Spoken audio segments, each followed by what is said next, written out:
Okay, Darren is back.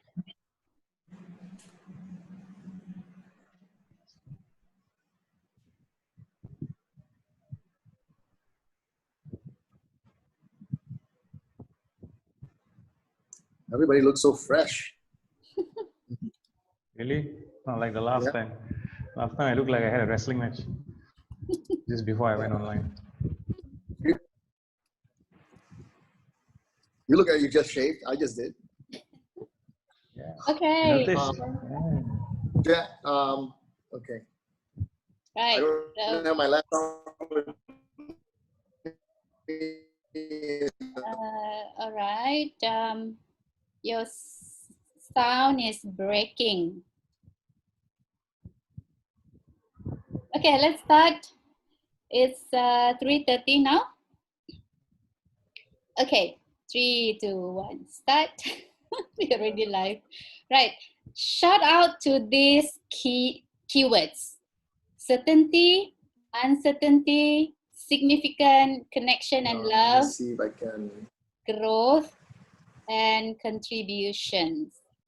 So these words are the point of reference in this episode of Point of View.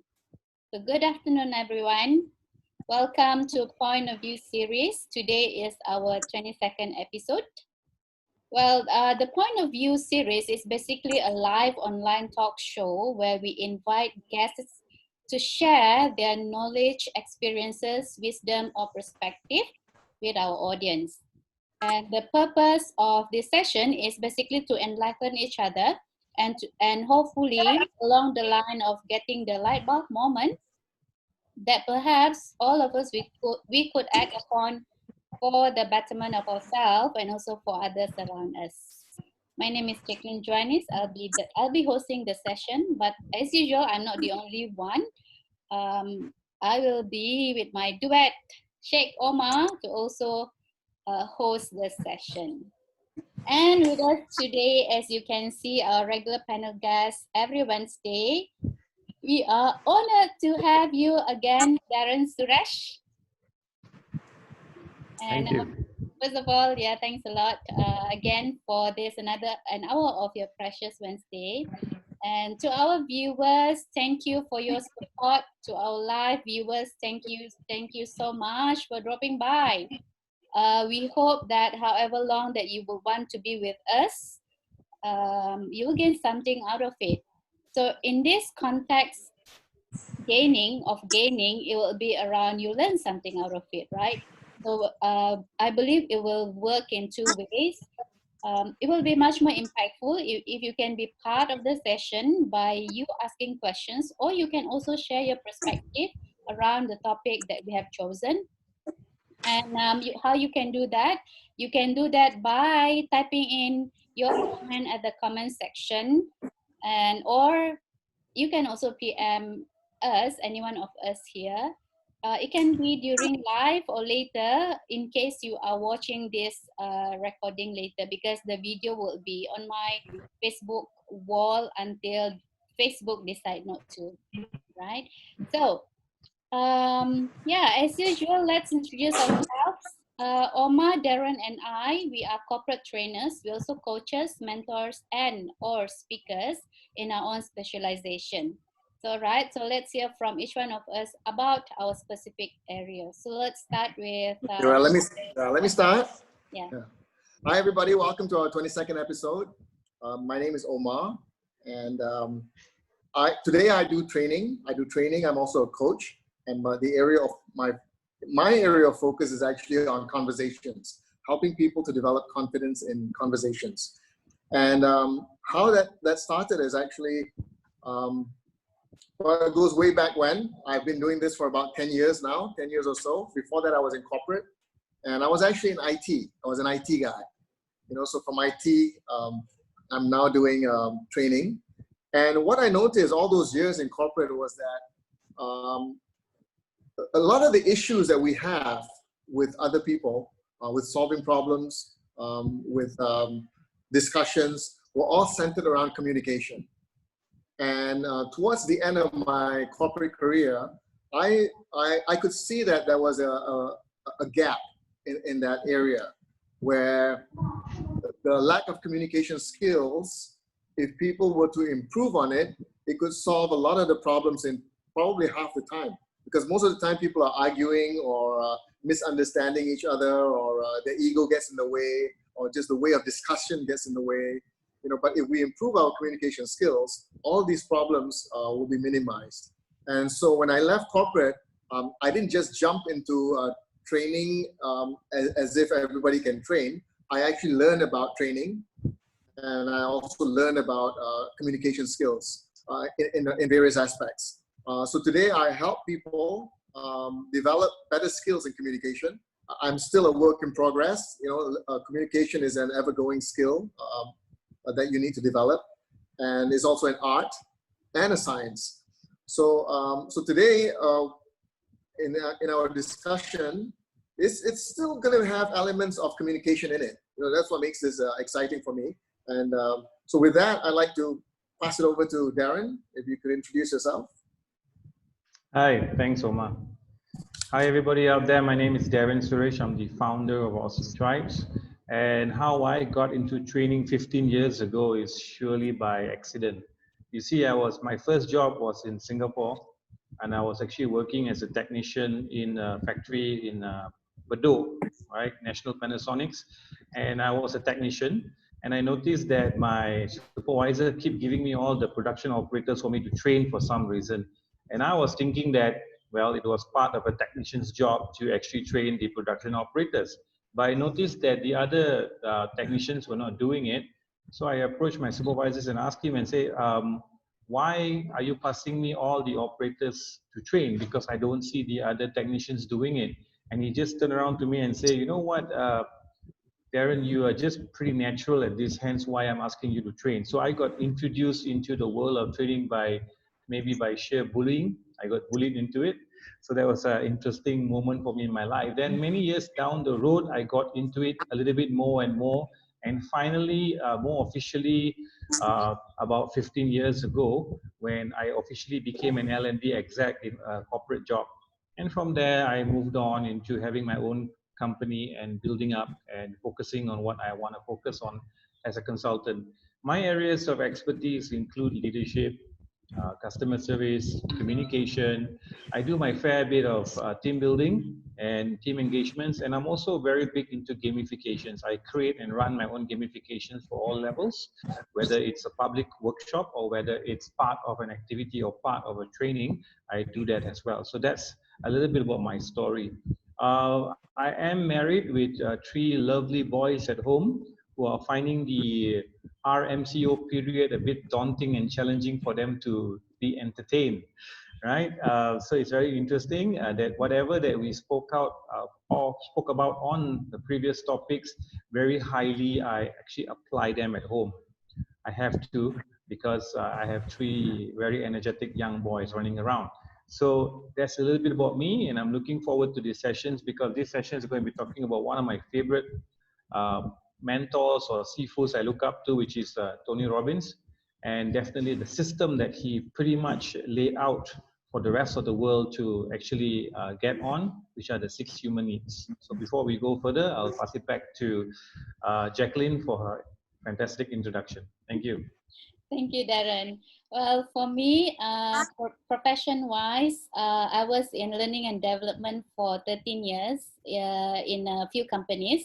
I started at MSc status company, then continued on working also in L&D or learning and development unit with 2 multinational companies. One is oil and gas company, #1 oil and gas company in the world, and the second company was cement manufacturing, #1 cement manufacturing company in the world. So both I was in a learning and development unit. So I left my 9-to-5 job in 2013, and I founded a company called Professional Advancements Resources, and an academy called Asia Image Development Academy. So my area of focus is image consultancy and personal and professional growth and development. 70% of my business comes from corporate trainings, and the rest is from one-on-one mentoring and coaching. Yep. And in this 22nd episode, we are going to discuss about a subject, I think Darren mentioned it just now, which is popularized by Tony Robbins. It's about 6 human needs. So to continue on, I shall pass to Omar. Omar?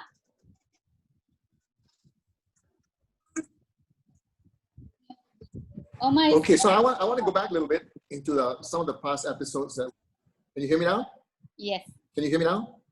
Yeah, okay. I just want to go back a little bit into a few of the episodes that we had previously, where we actually talked about personality profiling, understanding personality so that we understand how to communicate or interact with other people. Following that, we had a session on values. How to kind of like figure out people's values, and based on these values, they will do certain things or not do certain things.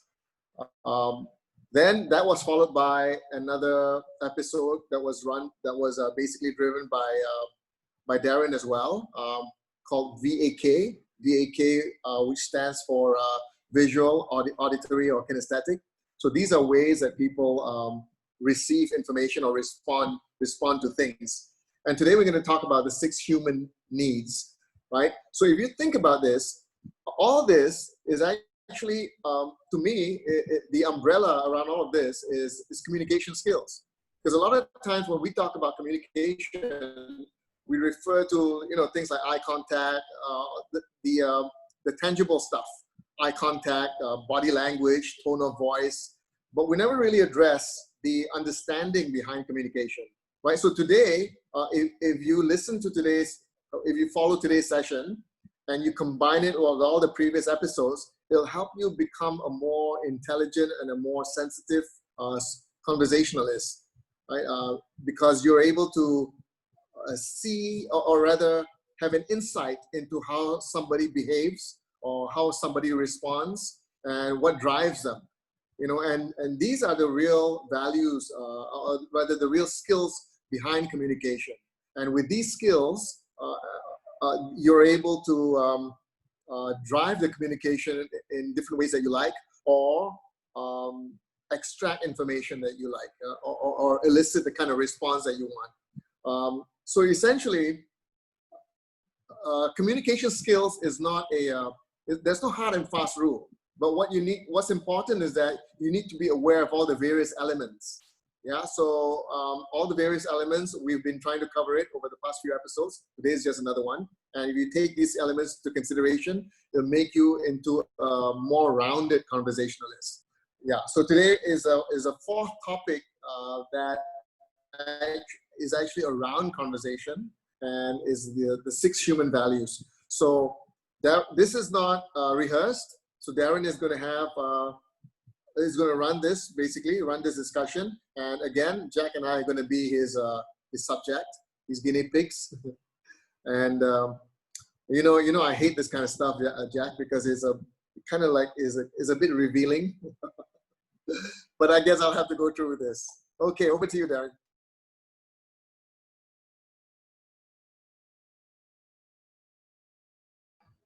Thank you, Omar. Fantastic introduction. I apologize in advance because you might be hearing some construction noises coming from my side, because as we speak, there is some renovation going on in a house across from me. So sorry about that. So yes, the 6 human needs. Now, I use the 6 human needs often in coaching, because many elements like the values that we did before, the VAKAD that we did previously, and also the 6 human needs, talks a lot about individuals. Not so much about groups, but it talks a lot about individuals. And when you talk about individual, there's a lot to cover. So you are right, Omar, because this can be a very big tool to have when you want to have fantastic or great conversations with people. Because if you have these bases, it really helps you a lot to understand people better and to understand where they're coming from, and hence having a better outcome with them. So the 6 human needs. Now, it was a long time ago, I think, that I got introduced to the 6 human needs, so more than 10, 12 years ago. And I think that it has created a big impact in my life. So the 6 human needs talks about how we evaluate ourselves based on these needs that we have. A good example would be Maslow. Have you guys heard of Maslow hierarchy of human needs, the pyramid? Yeah, so that's quite complicated to do and complicated to explain because there's many elements that go into the pyramid. But this one is like a shortcut version of an overall version of the whole thing. So if you look at the 6 human needs, like what was mentioned by Jack in the introduction, there are 6 elements to it. Certainty, uncertainty, significance, connection and love, growth, and contribute. Now, the definition of this obviously could be different. So I'm going to give you the definition first so that we're on the same page of understanding the definition before we do the assessment. Certainty. What is certainty? Certainty is, if you translate it into the Malay BM language, is certainty would be kepastian. That means what is going to happen that will happen. Certain, right? The sun will rise tomorrow, right? Certainty, right? Well, almost 98% certainty. And of course, lots of things in our life are certain, right? It's a cycle of events that happen and we let it happen in such a way that it becomes a pattern and structure. When I do this with the corporate world, I ask them, when is your payday? And they tell me, oh, 25th, oh, 28th, or 30th. Then I ask them, is that certain? They say, yeah, certain. Definitely, we're getting paid end of the month. So my next question to them is that, do you need this certainty? And most people obviously will say, yeah, of course, we need the money because money gives me certainty. Exactly that. Money and whatever else in material aspect gives you certainty, right? Certainty in knowing what needs to happen, when it happens, how it happens. That's certainty. Now, the opposite meaning is uncertainty. That means totally unexpected, totally unplanned, doing things randomly. I guess random should be a nice word to replace uncertainty, randomly, totally out of structure, totally out of character. What is the most uncertain thing that most people have done? It's interesting, right? Like, I think myself and Omar, we share a uncertainty where we have actually jumped off a plane. I jumped off a plane at 16,500 feet. So that's the most uncertain thing that anyone can do in their life. Uncertainty talks about randomness, talks about things that we don't normally do in structure. This is something of a human need. Whether you have it in abundance or less, it pretty much describes your character. And then we have significant. What is important to you? Significant is important. What is important to you to have? Like what was mentioned offline just now, Omar, you mentioned that Trump, right, needs to have or to be seen as significant in the politics of America, right? He tries very hard to be significant. He tweets all the time, and sometimes he I would say self-sabotages himself most of the time. But end of the day, everybody has a need to be significant. It can be a material need, it can be an emotional need. Example, when you're in a bad neighborhood and when someone puts a gun to your head and your life is in danger, how significant is that guy holding the gun now? Very, because your life is on the line. Yeah, so significant can mean that extreme level. It can mean to the level of buying a house. Significant can also be translated into creating goals for yourself. A lot of times people don't achieve their goals. It's because it's not significant to them. They set goals because they have no choice but to set KPIs and goals, and they try to achieve it, and most people do not achieve their goals. A common example I often use is that every end of the year, all of us will make a New Year resolution, right? And believe it or not, this is done by 65% of people in the world, where they set a goal. Jacqueline, you want to guess? Women would always want to set this goal for the new year. What do you want? I guess it's about losing weight. Very good. You are absolutely correct. Everybody says, oh, everybody gets on the bandwagon and say, oh, next year I'm going to lose weight. Oh, I'm going to go join the gym. right? Because everybody else says it, so sometimes we feel obligated to take that on as our significant goal. But come March, when I meet most of these people and I ask them, so how's gym going on for you? Have you gone and have you lost weight? They look, Darren, I got no time lah. So it was never significant in the first place. It was just something we jump upon because we thought it was significant for us. So a significant goal that we can set for us is something personal to us. So that's where we work towards it and it becomes something that we achieve. So significance is important in our lives. And then the next one, connection and love. Everybody needs connection and love. Whether it's in abundance or whether it's less of it, everyone is connected somehow. You look at President Trump, right?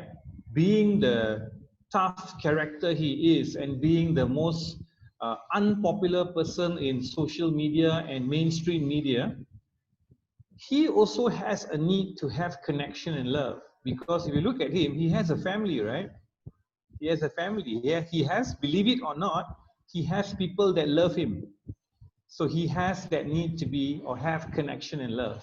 All of us do. Connection and love means a love or feelings between husband and wife, between brothers and sisters, between friends. So some of us need that a little bit more than others. And connection and love is very important because it positions in how you manage people. Yeah, it's very important. Next one is growth. Growth is motivation. Growth is how much you learn. We grow every single day. We learn something new every single day. No one stays the same. If I would have met both of you 5 years ago, you were not the person you are today. Would you agree to that? 5 years later to present time, you have grown. If we were to meet each other again 5 years from now, guess what? We have grown. Hopefully not sideways, right? But maybe grown in wisdom, maybe grown in knowledge. Yeah, so definitely, maybe even, Omar has an afro on him. But we will grow. Human beings need to grow all the time. Right? You do not stop learning, you do not stop growing until the day we leave this earth. And even then, we probably learn a few new things. Yeah, so we always grow. And then the last one is contribute. I always like to use the contribute as contribute beyond yourself. What you give or the art of giving. Many of us here likes to give. I think when Jacqueline initiated this points of view session, now we're in the 22nd, is it? 22nd session. This is an element of contribute, right? A human need to give to people without really expecting anything back. Like these points of view, all these sessions that's been fantastic with all the speakers that you've been having, it may not generate to something back to you in any form. It could maybe or maybe not, right? Maybe someone would have watched the points of view and say, hey, you know what? I like Jacqueline. She's a fantastic moderator. I'm going to get her onto my training calendar. Wow, fantastic. But that's not the reason why Jacqueline is doing this. It's because she has a human need to contribute to community, to others. And why this webinar is very successful is because of that. So contribute is that last human need.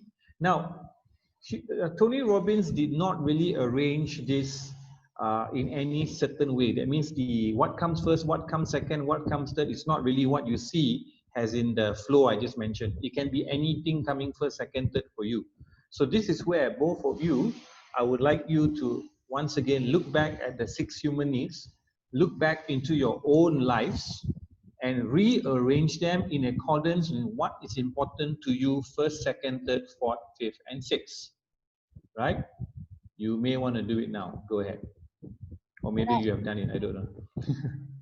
Well, that's actually my question to myself as well. When I was listening to Tony Robbins earlier on YouTube, I was like, okay, so now is the activity for me to do that. So it's good to have this activity.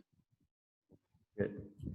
So really reflect on your life. What comes first, second, third, fourth, fifth, and sixth for you? Be very honest with yourself because then it makes sense.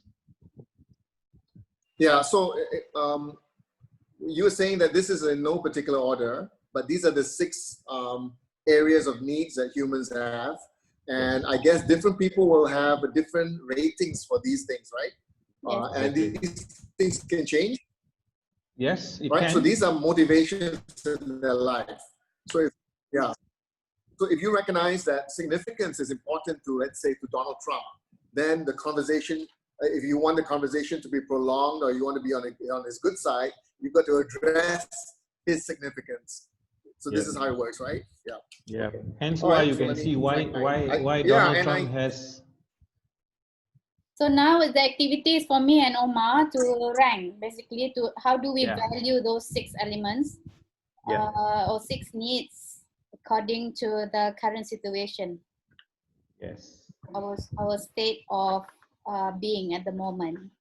Yes. Very right. yeah. What comes first, I'm, second, third?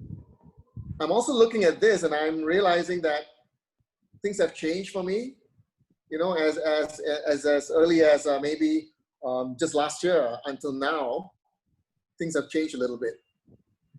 Not surprised. Yeah. Yeah, The arrangement of the human needs will change in accordance. Yeah, sorry. You done it, Jacqueline? Yeah. The first 3 you said, right? Or No, you have to tell me all 6, but we give significance to the first 3. okay. So what comes first, second, third, fourth, fifth, and sixth for you?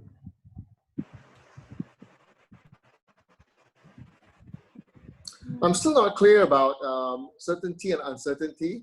So are you saying that if I pick certainty as number 1, what's important for me is that things have to be certain.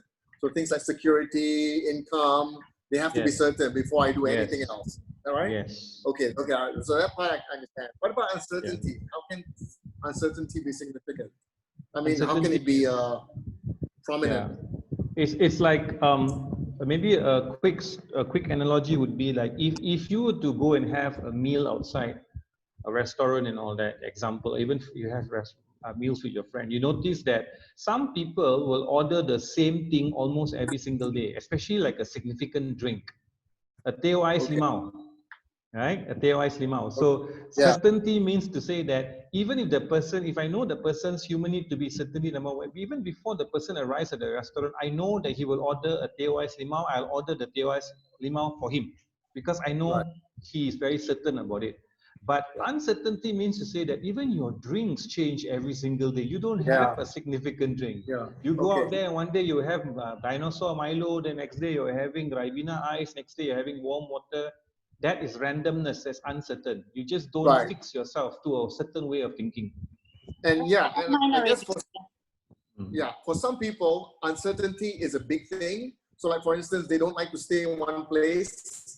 You know, they stay in one place for 6 months, they go, I gotta change, I gotta move. So it's significant to them, right? Okay. Yes. All right, got it. Got it? Nice. Okay, Jacqueline, shoot. Yeah, right. So I realized that because I've been studying this, because you're going to talk about this, right? So I'm pretty much, I understand a bit better. I realized that reflecting on my current state of mind or my inclination at this point of time, or rather the situation that I am now, or the stage of life that I am now, I think I'm more inclined towards getting fulfillment in life. So therefore, my first would be the contribution followed by growth, because in Tony Robbins' explanation around this growth and contribution is really about around being able to acquire that meaningful thinking in what you do. So for me now, it's really about fulfillment. And now it can be from the angle of uncertainty, meaning by me focusing on contribution and growth, that gives that link into something uncertain like faith, like spiritual element part of my life. So like growth in that kind of sense. And that will be my first two. First is like, okay, I tell you what happened to me. I was brokenhearted and I told myself, okay, I am in this state of mind where I am experiencing failure in my relationship, right? I was having all these pains and self-sabotaging thinking. Then I realized, you know, what I really need is that what can I create? How can I create meaning around what I'm experiencing at this point of time. So I dragged Omar. I think I've explained this before. I dragged Omar to attend an event around, what was it, Omar? A singles night or something On like a singles night, because in my thinking was, okay, I have this situation, and how can I use this situation to contribute to others?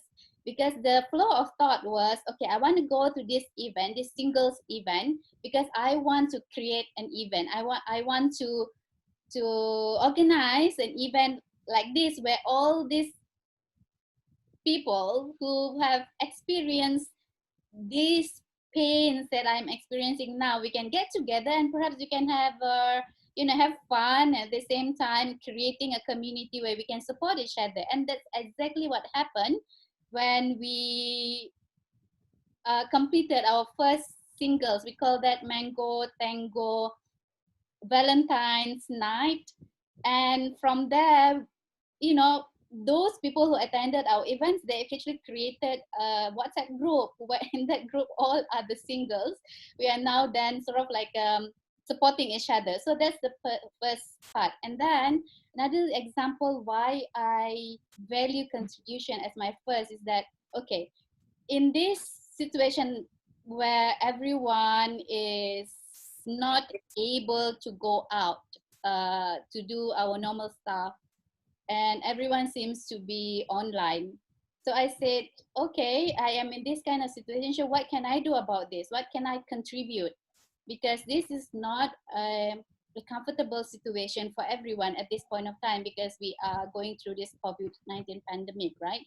So I said, okay, let me create this, the same flow of thought. Let me create, how can I contribute? So therefore, I actually started POV, and guess what? I dragged Omar again, I'm sure he enjoyed it. in this point of view, because and also because he's very supportive. Thank you so much for that, Omar.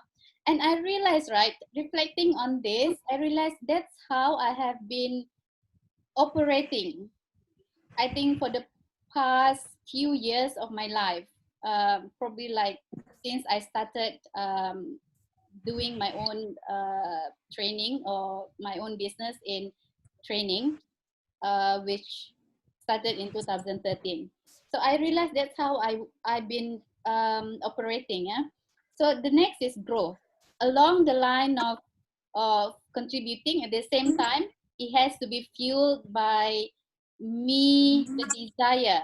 I know Tony Robbins will say the needs is not the desire, but I would rather see that for me is the desire to grow, to move up further in my life, be it in my skills, knowledge, and also in my attitude as well, or behavior.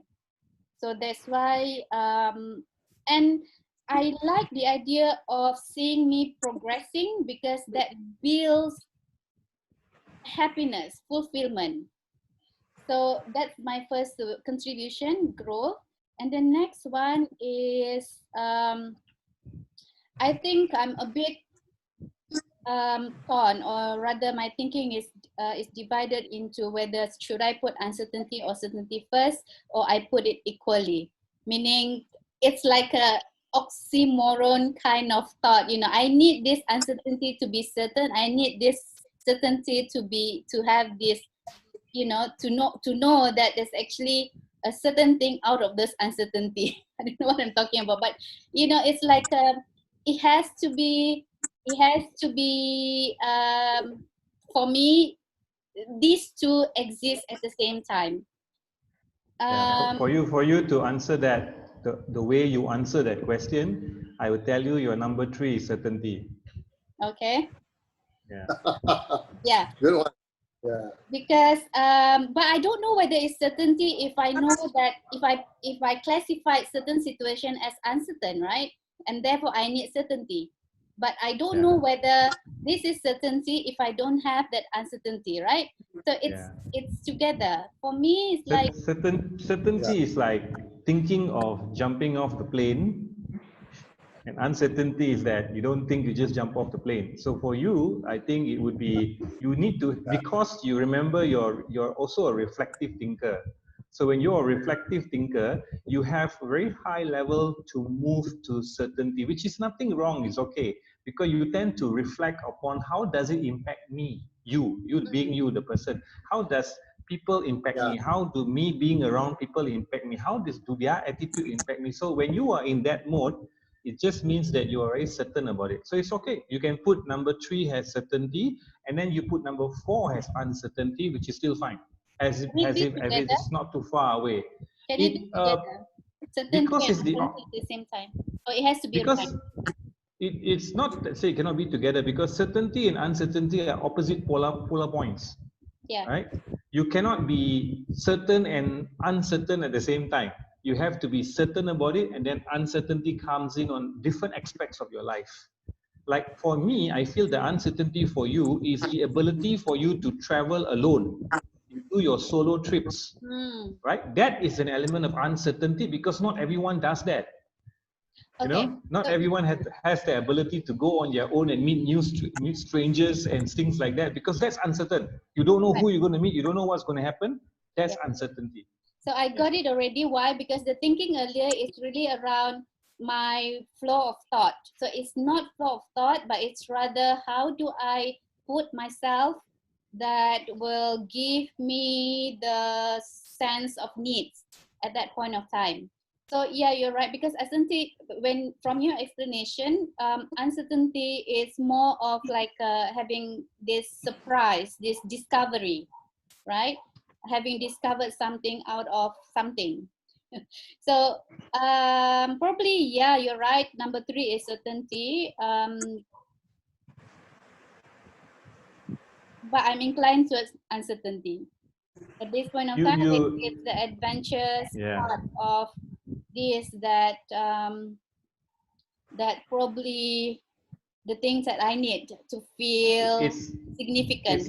it's like very simple explanation, Jack. It's like when we profile ourselves, whether personality profiling or 60 minutes, sometimes the danger, or sometimes not the danger, the very thing that we do is that we profile ourselves to not who we are, we profile ourselves to who we want to be.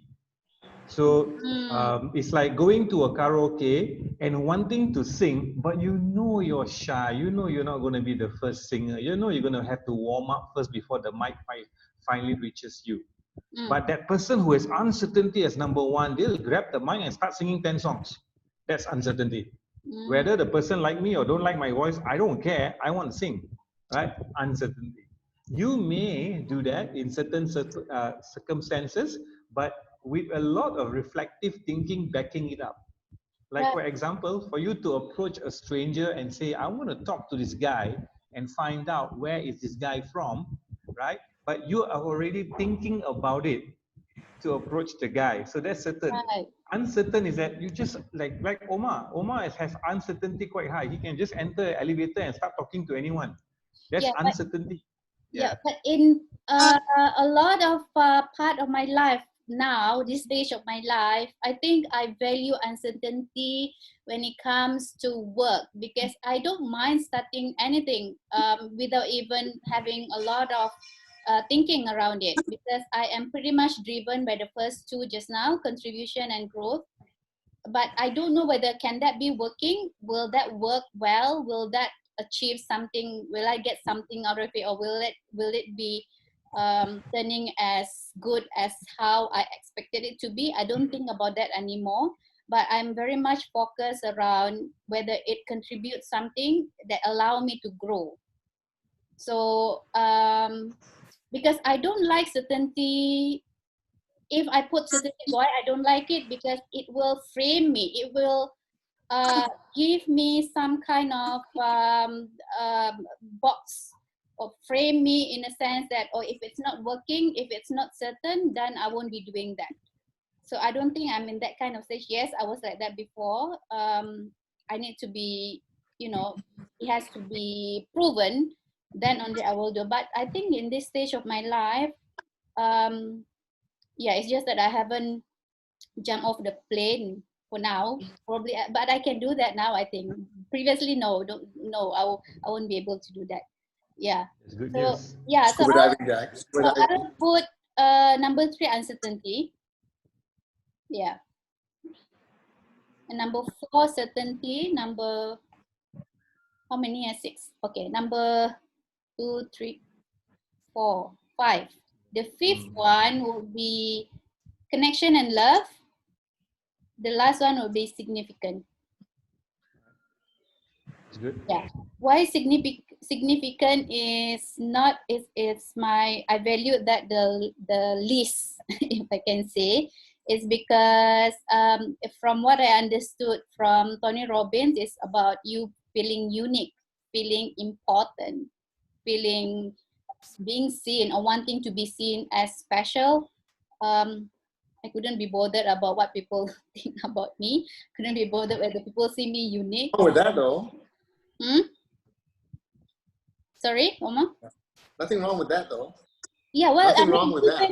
Nothing is wrong. I mean, in 6 humans needs, whatever, however you value it is really around, well, I mean, this is what I understood from this explanation, is really how you put yourself at this point of time, right? So therefore, why I'm now justifying why I put significant as my last or the least thing that I need at this point of time. But I can't, yeah, the last, the 5th one will be the connection and love. I think more of the connection, having close friends, having, you know, I don't need so many friends, but I only need friends who are supportive enough or not supportive enough in me going towards the betterment of me, or unsupportive enough me going down, not growing. So yeah, that's it. Good. Thank you. Nice. Omar? Okay, I'm just looking back at the session we did on value elicitation. You remember, Darren? And one of the things you described me as is someone who considers growth as important. If you remember. And I actually disputed that. I said, no, you know, it's something else.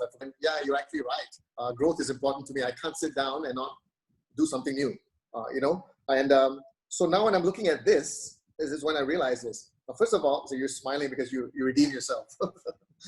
I think in the old days, and this is pretty much in line with my personality of S, of being a supportive or steady person, contribution was a big thing for me. And I realized that today it has shifted. It's gone down to number 3 actually, right? Contribution is still important, but it's not the most important thing. In the old days, I was all about contribution. So when I worked in a corporate environment, it was a bit challenging because in a corporate environment, you kind of need to be contributing at the same time. You got to be selfish. So you got to contribute such that it positions you well, right? But my contribution when I was in a corporate was I would just help anybody at any time, you know, at the expense of my own work. So that wasn't very strategic. But today I realize that my sense of contribution is not as high as before. And so what's highest for me in the area of personal development and business. So anything that's related to growth, I'm game. So that's why, in a way, when Jack says, hey, let's try this. And Jack, all the while, I thought you were asking me out for a date. Yeah, so when Jack invited me for that that session, I was in growth mode in the sense that it was something to explore, see what it's like, right? So it was a growth thing. And then Zoom, I mean, doing all these live shows, same thing, growth. Because on my own, I wasn't doing it. I didn't have the kind of energy or, you know, motivation to do it. But if somebody were to invite me, at the snap of the fingers, I just move. Because it's growth to me is really important. Now, interestingly enough, number 2 for me is significance.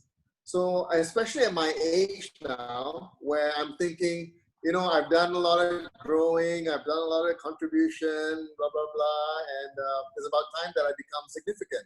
And what I mean by significance, by being significant, is that I would like to be recognized for something. For instance, I've always been dabbling in artwork, but I've never really pursued it or developed it to my fullest extent or to a greater extent. But it's always been acknowledged by others. Hey, Umar, you can draw, And I have to admit, my drawing skill level is a bit better than most people on the average. You are lah. Say I'm a fantastic artist or whatever it is, but what I'm trying to say is that I have the ability, but I've never really developed it. So at this point, I would like to be able to develop it and be recognized for it, be known for it. Right? So before I was like, nah, it's no big deal. But now I'd like to be recognized for it. And it's not just the drawings; it's also the writings, and as maybe as a host, as a show host, and things like that. I'd like to be. I think significance is important to me now. Yeah.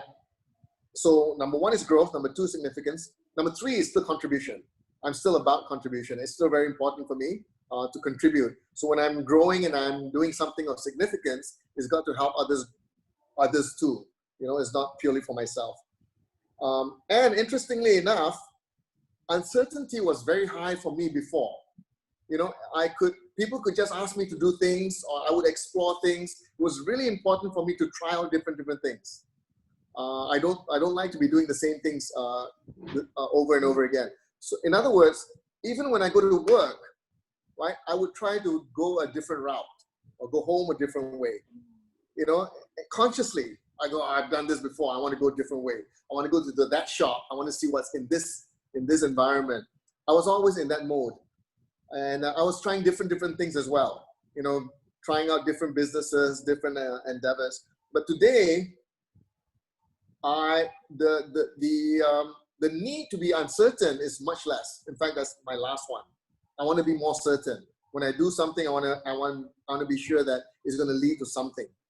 Right? So growth is one, significance is number two, contribution is number three, and certainty is actually number four. Number five is connection and love. I guess earlier on, how I translate connection and love is I needed a lot of acknowledgement by people. When I do something, I need to be able to hear that they like it, they love what I'm doing. I need all that. But today I find that it's less. I find that when I do something, I don't really worry about what people think about it. I don't really need approval. I don't really need for people to say, hey, that's good, and we like you because you're doing this. I find that that's gone down now. So that's number five. And the last one is uncertainty. Yeah, I want to be more certain about what I do. Yeah. Okay. Thank you for sharing, both of you. Well, I think it's you pretty much, both of you pretty much explain why you choose those human needs and where you placed it and why you placed it there. So in many ways, you're actually, when our audience are actually getting a feel of how would I then be able to connect to Jacqueline? How would I then be able to better connect to Omar? Because you guys just explain it. Right? Yeah. So this is why the 6 minutes are very powerful, because it helps us to expose ourselves to people in a way whereby they know, they go into the inner psychic of us, our human needs, what we want in life.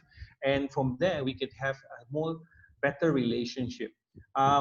If a person has actually put certainty as number one, it doesn't mean that this person is not a good person.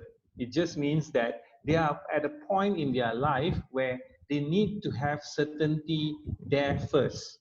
When I do this with people of different age category or generations, I notice that people who are a bit more matured like us, we tend to not choose certainty to be relatively in the top three. It's there, but it's not the most important thing. If you were to do this with our young little friends from the GIS program, guess what? I did it with them, and most of them significantly had certainty in the top three, or most of them had it in the top two. Why? Because They're at the age where they need structure, where they need security, where they need certainty. They're out there to get their first paycheck, right? And that is something which they cannot avoid. So it develops their character to a certain event where structure, security, and certainty is very important to them. And then, of course, the others fall into place depending on character, depending on personality, depending on life experiences. But most of them do choose certainty. And of course, connection and love also tend to be very high up there with our youngsters, especially the ones from GIS. Why? Because I think you look at the entire concept of GIS, right? Look at them. The whole system is actually run very highly on connection and love, relationship. Look at them. They got together. They were strangers. They were together for 6 weeks. And I think Omar and Jacqueline, you have attended the farewell gathering. There was tears flowing during the farewell gathering, like these people been together for 6 years like that. But baru 6 minggu. You see that? So the connection and love becomes very significant for them. It's important to them. For us, it's like, yeah, we feel bad when we had to say goodbye to them. But you know what? We will live. It's okay for us because it's part of who we are, right? But for them, it's a big deal. They stay in contact with each other. The connection and love is so important. They get very disappointed when people don't keep in touch with them. So this is where the connection level is high for them. So what does it mean? It just means that when you have arranged your human needs in a certain area or certain significance in ranking 1 to 6, it gives others an opportunity to connect to you better. So someone who puts contribution as number 1, right? When you want to talk to them, you have to show them, or you have to connect to them on a level where if you suggest anything to them, it must be on a level where it brings good to people around them. It brings good to them. So they get an opportunity to use that value so much, contribution. When for Omar, it's growth. Anything that enables Omar to learn, a learning element, something new to him, he jumps on it, and that's how you get connected to Omar. Right, so it was very smart of Jacqueline to maybe know this or do not know this. Maybe now she knows it for sure. It confirms that it's growth for Omar, but that's where that human need that get connected. Why do people get disconnected? Is because we have different sets of human needs, and we expect people to understand our human needs, and we don't use that word again, flex towards other people's human needs. Example, if I was a boss, a big boss of a company, and I know and I practice the 6 human needs or even the values with my people, and I know that this girl who works for me, her number 1 human need is connection and love, but she goes back every day late. So I am the boss. I know that she has that first human need, is a need. So I would tell her at 5:30, what are you still doing here? She look at me, no lah boss, ada kerja. Tak apa, kerja sentiasa ada, balik.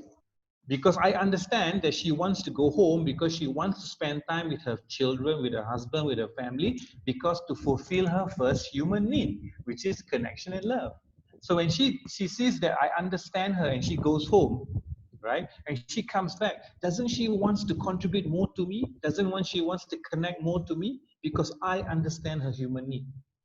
So that's the power of knowing people's human needs, not just ours, right? So we kind of like understand how does it benefit us? Like, for example, when I do this with my coaches during coaching session, then I suddenly find out that their first element is connection and love.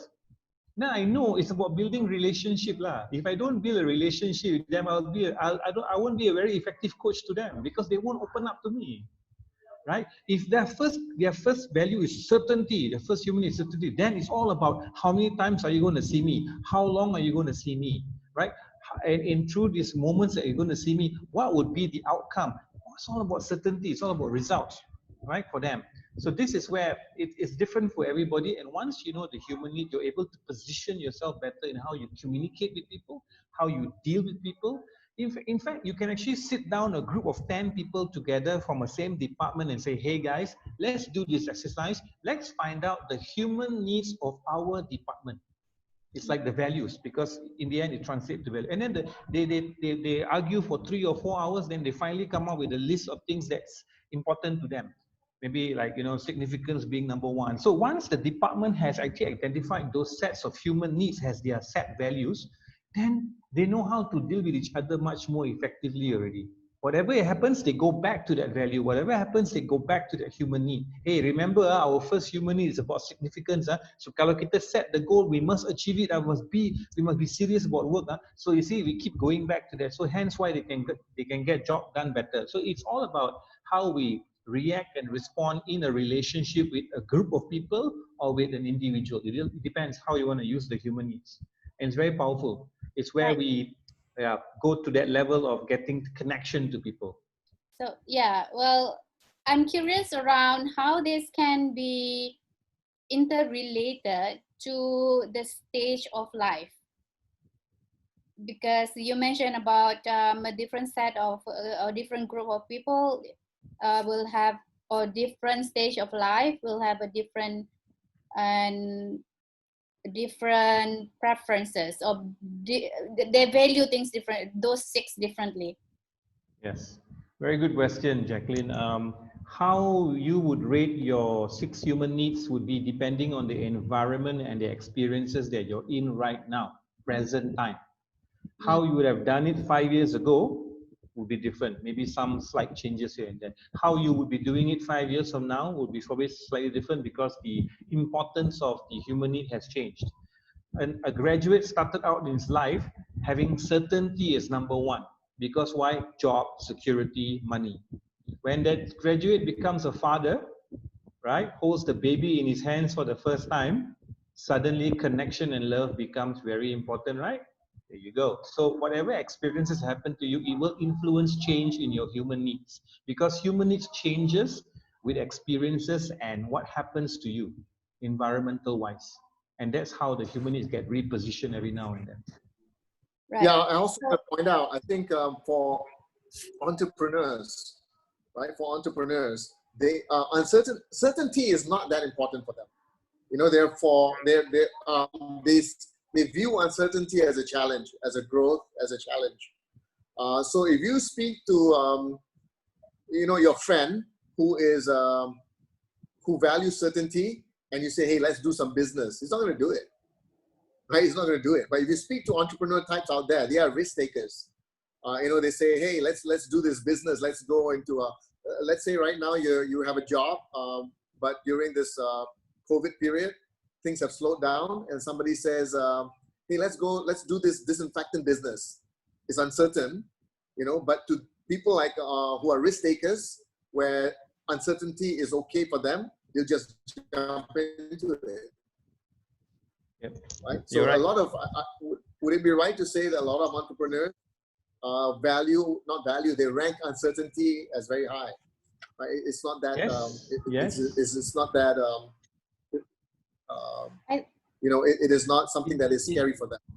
Yeah. Right. It can be, but it's not that all entrepreneurs are risk takers. Sometimes an entrepreneur may have the element of certainty high in their list. That doesn't mean that they don't take risks. It's just that they make sure the risk that they take is calculative risk. So it depends, but you have it right in a nutshell, whereby a person who takes risk may have his uncertainty need higher than the certainty, because he's able to then, oh, never mind, kita langgar dulu baru kita fikir. So that kind of system. But not everyone's like that. I've met entrepreneurs who are very careful. I've met entrepreneurs who are great risk takers. It depends on, it goes back to, that one has an element of linkage to personality and values as well.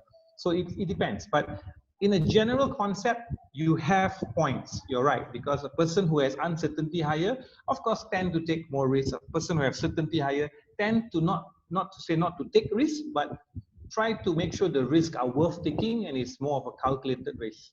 Right. So thank you so much for that question, Omar, because this reminds me of a lot of my friends. Those friends are still working 9 to 5, and they've been asking me around what made I decided to go on my own out of the 9 to 5 job, and they've been thinking around doing the same. So I think it's around, okay, not only that kind of questions, but if you do have questions around what can you do next in making huge decision in life, I think you can answer that yourself by looking at this 6 and rank that, or rather put put a ranking. I don't like to use ranking, but put what's the most important for you, and therefore you can get the answer by looking at how you value these six human needs in relations to making that decision in life. So like you said just now, Darren, about if you want to, to pursue your sort of like your dream. People say like, I have a dream working on my own, because I find that it's much more interesting, be looking at you guys doing this. You have your own time, you all are very productive, and you are doing this on your own and for your life, and you have no boss to answer to, those kind of statements I've been getting a lot. Yeah. And I think in order for you to really sure about whether or not you want to go off the 9 to 5 wagon is really around having this 6 humans needs and decide it for yourself whether it's the right decision for you or not, according to that, your situation at that point of time. Correct. That means if you have a friend who asks you a question like, hey, should I leave the 9 to 5 job? How, you're doing it, why can't I do it? So then you say, okay, let's sit down. I'm going to spend 5 minutes with you, and these are the 6 human needs. What you have to do, you explain to them the definition of it and tell them, very simple, rank them. Or what comes first, second, third, fourth, fifth, and sixth. And immediately when they say, oh, if they have certainty in their top 3, I'm not saying it's impossible for them to become entrepreneurs, but it'll be a bit more tougher because they need that certainty. So they need to they need to justify the reason for them who want to leave. For example, when I left the corporate world, I had my uncertainty at a very high level, didn't have much savings in my account. I just jumped on the entrepreneur bandwagon. I go. Did I get burned? Did I fail? Oh my God, epically. But you know what? No regrets. That's me, right? But some people cannot. They're like, oh, I must have 6 months savings. I must make sure that I have support group. I must make sure that I take personal loans so that for the months which I got no income, I cover. So this is certainty. Is it wrong? No, it's not wrong. It's okay.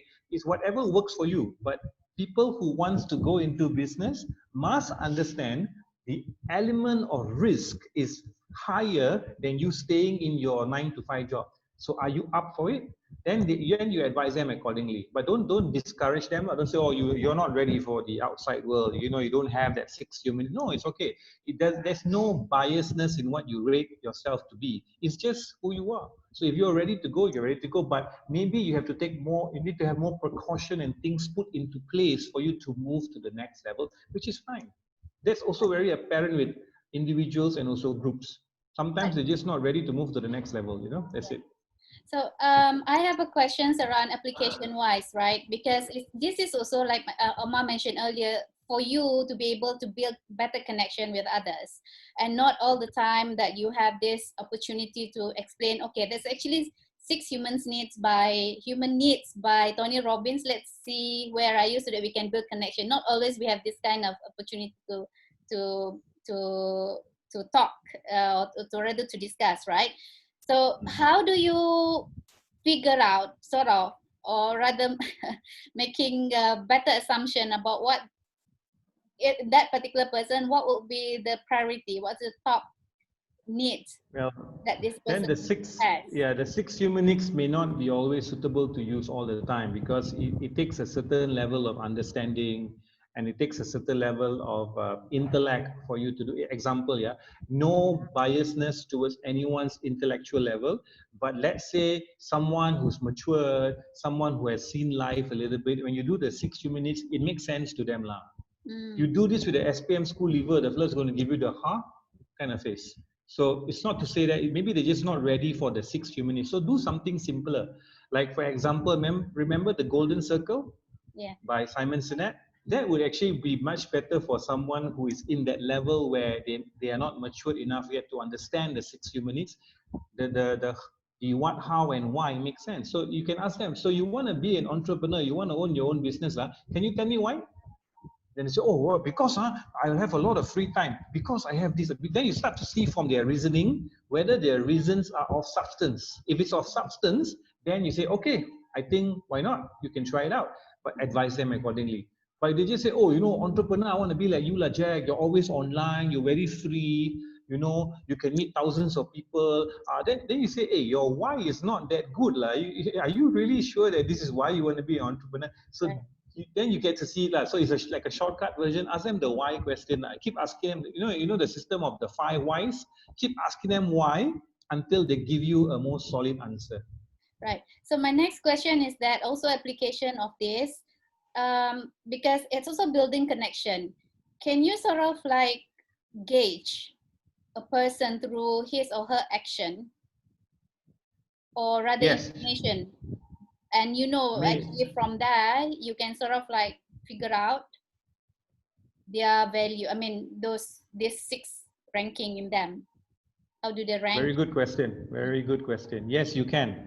You definitely can. Sorry, I just lost. Yes, you definitely can, because actions equals into the storytelling of the human need. Example, if a person consistently gives, like what you're doing right now, you're doing webinars, you're doing connection with people, you're sharing with the audience out there. So then from your action, people can gauge. If they are aware of the 6 human needs, then they can gauge, oh, Jacqueline, I think her first human need could be contribution. She likes to contribute without really expecting anything back from others. So that, yes, from the action, right? And if, like, say, Omar, he's constantly going for seminars, going to improve himself, joining all these webinars and all that, people might say, hey, you know what? From his action, they make an assumption that it could be growth. But you see, not everyone can make an accurate assumption. That's the problem. So it's not fair to do that, because sometimes it can mean many things. Like, for example, you guys, can you guys guess my 6 human needs? Yeah, I'm about to ask you that. What's yours? So what do you think is my first one? After knowing me for, well, almost 2 years, Jacqueline. Yeah, that's Yeah. that long. And Omar also. Omar I met just last year, but yeah. So we connected very nicely in Sabah. I think And yours yeah. will be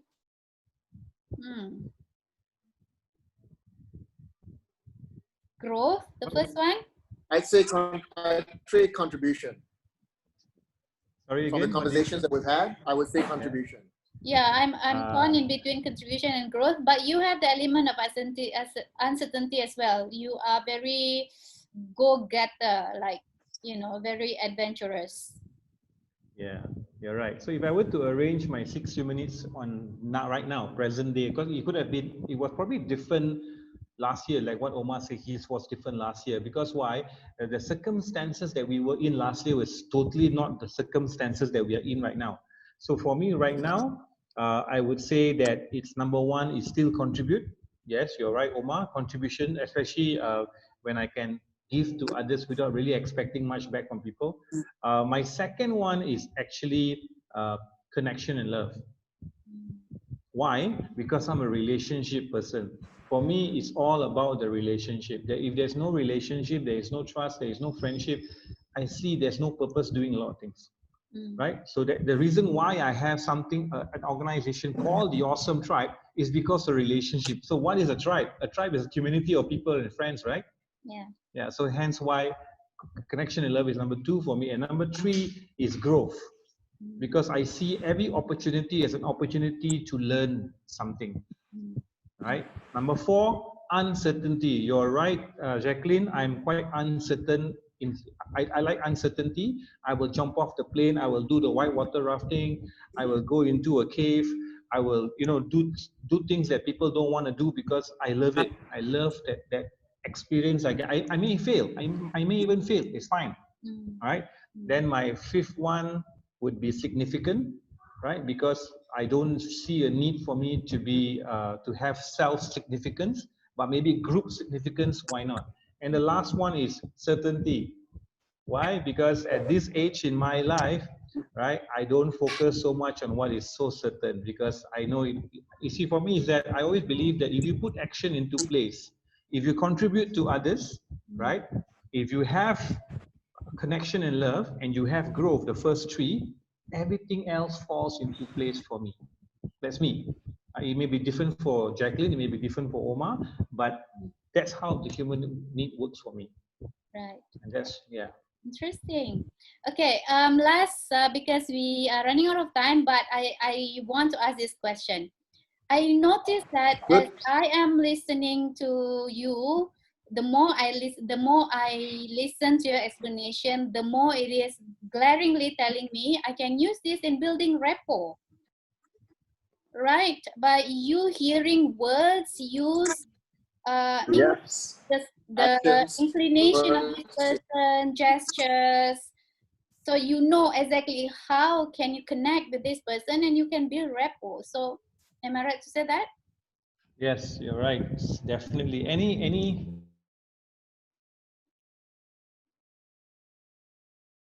And Darren, you're frozen.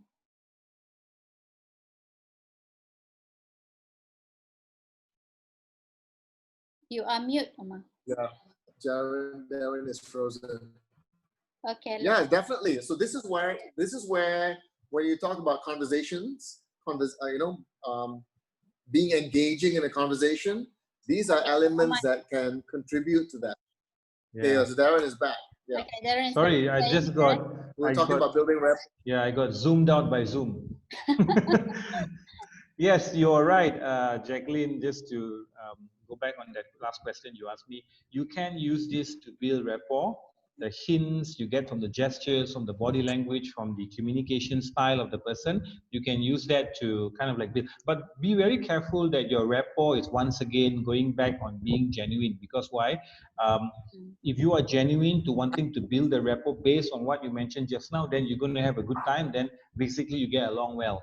But if it's just because you want to build it and you use it to your advantage, like many people do sometimes, then it becomes a little bit surface level and people tend to pick Manipulative. it up eventually. Maybe people might not know it the first time, but eventually I think this person want to know me because I think it's for own or his own purpose only lah. So that's where then that's a problem with this kind of tools. It kind of like have a judgmental kind of element linked to all. Even if you look at DISC, you talk about VAKAD, you talk about the golden circle, and also the human needs has an element of being judgmental. So we have to be a bit careful with that.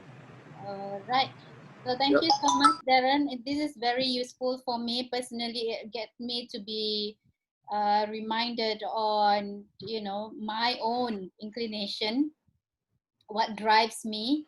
And I like it when I realize that how I perceive things now are totally different than before. And I realized that I realized one thing very important in this exercise is I know myself more.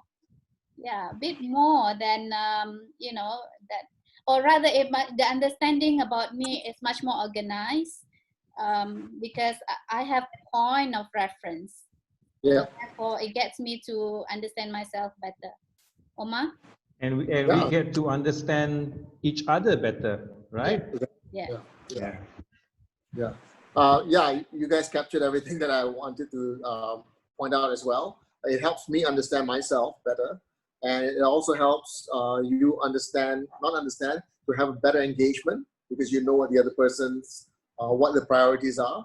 But I also think that it also helps you in helping others grow because you know what's significant for them and you can support them accordingly. And for parents, I think this is so useful because you can sort of sense what's important to your kids, and provide them that. And I guess for children, probably number one is connection and love.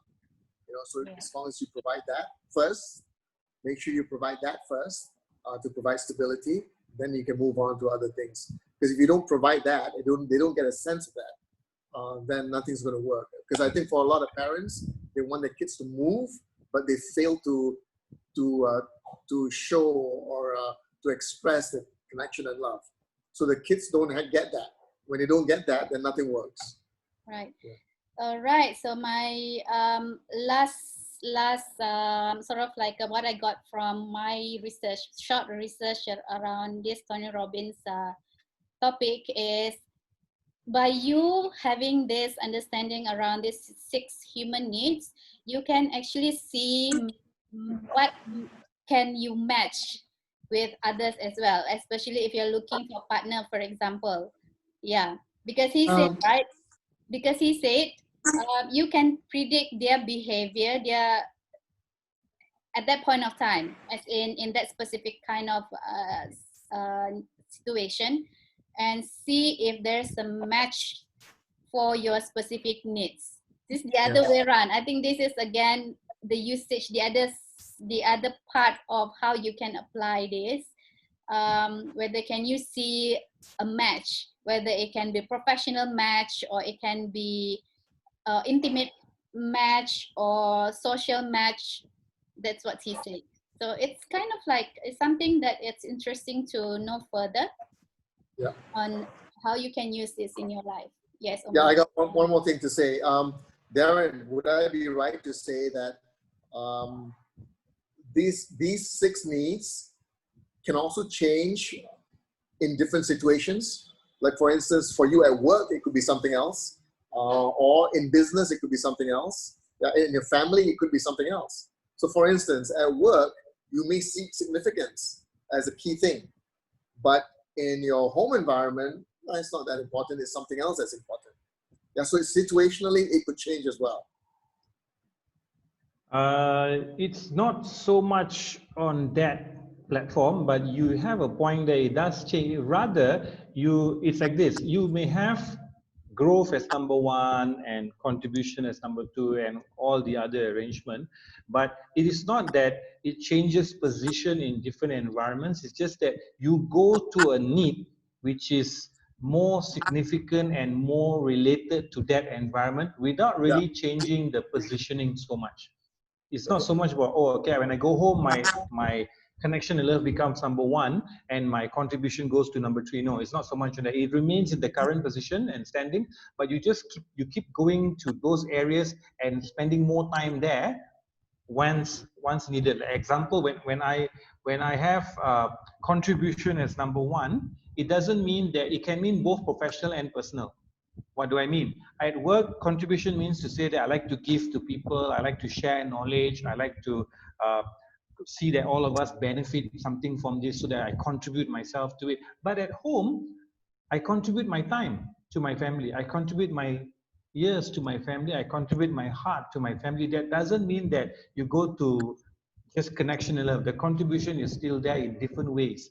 The connection and love is the relationship, right? So it's still there. It's just that the elements of it can be both personal. Example, on the last note, certainty.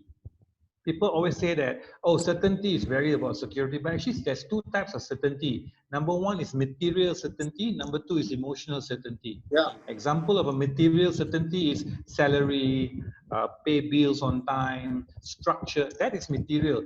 Emotional certainty is that, as for me and Omar, we are parents, right? Our emotional certainty is that we love our children. And there was a question raised in Facebook today was, would you give your life if you had to save your own child as a parent? And most parents will say without even hesitating, yes, that is emotional certainty. Okay, because you don't even have to think about it. It's like, I'm certain I would give my life for my kid because I'm a parent. I will jump in front of a moving car for my son. Yes, because you don't have to think about it. It's certain. Your love for your child is certain, but that's emotional certainty. So just like the other elements, you're right. There's a professional version of it. There's a personal version of it. Hence why it doesn't have to change on the ranking. You just go to either the personal side or the professional side when we're at home, when the environment changes. Okay. All right. You're mute. Okay, thank you so much. I think we have to end the session here because our time is over. It's more than 1 hour already. Thousand apologies, our viewers, but I hope that you gain something out of this conversation of ours. And next week we have this Wednesday session. As usual, next Wednesday will be, what will be our title, Darren? We will be focusing on a book by John C. Maxwell called How Successful People Think. And from that book, we're going to be zeroing or zooming into an area called big picture thinking. I think that's going to help a lot of people. Yes, thank you so much. And Omar, tomorrow we will be having our series as well. That will be with the journeyman. Perhaps you'd like to tell our audience a bit about the session today. Yeah. My good friend, Johnny Gillett, also known as the Journeyman. He is known for to be a story practitioner, and you hear more about this tomorrow. But he started with drama, and from drama, he actually came up with his own techniques of how you can use storytelling to solve problems, to sell things, to facilitate discussions, and many, many things. So tomorrow we're just going to discuss one aspect of it. Don't miss it. It's going to be pretty exciting. Johnny is an incredible dramatic speaker, and tune in. Join us tomorrow at same time, right, Jack? 3:30? Yes, same time tomorrow. Yeah. All right. So thank you so much. Thank you, everyone. So we'll end the live now. Bye-bye, everyone.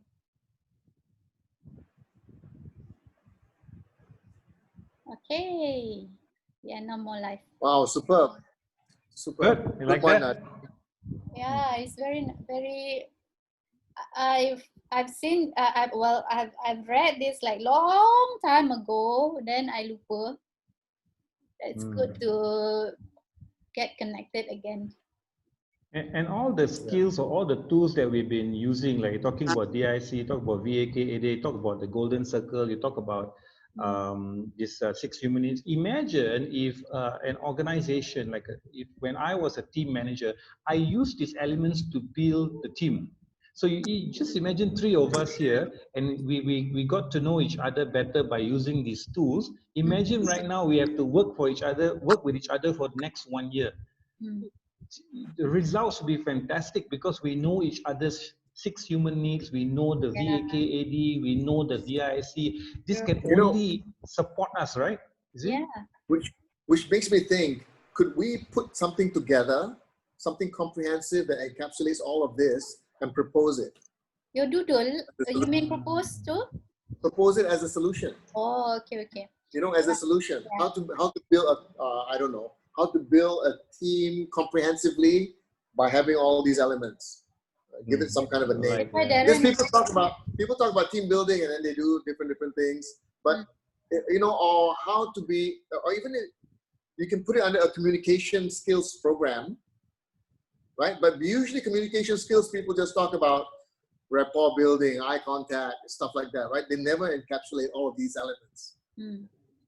Which I'm trying to do now. Like you know, like magic tools to build a fantastic team. You know, then you have these 5 tools, and you can put it together and sell it, you know, to companies or organizations who want. And it can be done virtually. That's the best thing. Or it can be done face to face. Yeah. Yes. Actually, Darren, I just want to ask. One is the 6 human needs by Tony Robbins. Do you need license to carry that in? No. As long as, because he has made his content. The license. That's why I need to know. For Simon Sinek and for 6 human needs, it's open license. That means he's encouraging people to use it because he's very smart. The more you use the 6 human needs, the more you want to go back to the guru. Yeah, true. As much as we can explain it, right, Jacqueline? Imagine sitting with Tony Robbins and he explaining it. It would be different, what? Yes. Right, different level. Like he's going for his 4 days. You know, speaking forums, it's going to be different. So he's smart. You use my item, but at the end of the day, you need to come back to me. Right? You may know it to your level of understanding, but it's nothing like how the guru would explain it, right? So he's smart. So he's open license. Yeah. So because we know this from the happiness. I don't remember, but it's a tool as well. But that one is licensed, so that's why I need to make sure that some tools are licensed, and I find that for me personally, I find tools which are licensed are just very significant for the person who owns the license, because if you want to use the tool, you got to pay. It's for them to earn money. But they don't understand the bigger aspect of it is that if you allow your license, you allow your tool to be used by the community at large, people will want to come back to you. Your name gets spread around. Right. So exactly that, right? Yeah. Okay. But yeah, I so- think Omar has a good point. Maybe one day we can sit down. I think now we can actually meet face to face because now we're in the RMCO. I We met can meet Omar this somewhere. morning. Yeah. We had breakfast. Ah, how Another come thing, you never Now we can inform update. me? We can have appreciate Kari. yeah, I want to ask. Raja. Okay. This one is like keep looping in my head just now. No wonder we all can go do this. We can continue doing this POV because we have that top two are actually similar, contribution and growth. Well, I mean yours is contribution first, right? But we have people that started with us and then now don't want to continue already, perhaps because of different ranking lah kot, maybe different rank of that human needs. Okay, so that's all lah. So I'll talk to you. Okay. Thank you, Darren. By the way, do you guys like my lighting? Because Darren, I managed to get my my ring lamp from Ninjas. See? That's good. Good job, man. And Nice. this is Finally, remote right? remote like this. Ah, Come on. Well, that's Nice. good. Ninja what? Ninjas. Ninja is the name of the shop. Yeah. N-I-N-J-A-Z-J. It's Okay. a shop that sell all these equipments and all that. Gadgets. And it's not very expensive. It's okay. It's But quite reasonable. Darren's lighting, I mean, Jack's lighting is okay. You don't need it. Because mine is I'm in front of my balcony window. No window, door. Natural light. Yeah, And natural light. Light. all right, thanks Yeah, everyone. and, Okay, and thanks, Jacqueline is guys. cerah sikit compared to me and Omar lah, so okay. Yeah, exactly. Merah lagi. Merah lagi. Panas tau ni because my aircon not working. No, Okay. but your complexion, merah. Okay. All right, see you. Thanks everyone. Okay, take care. Bye. Thank you. Bye.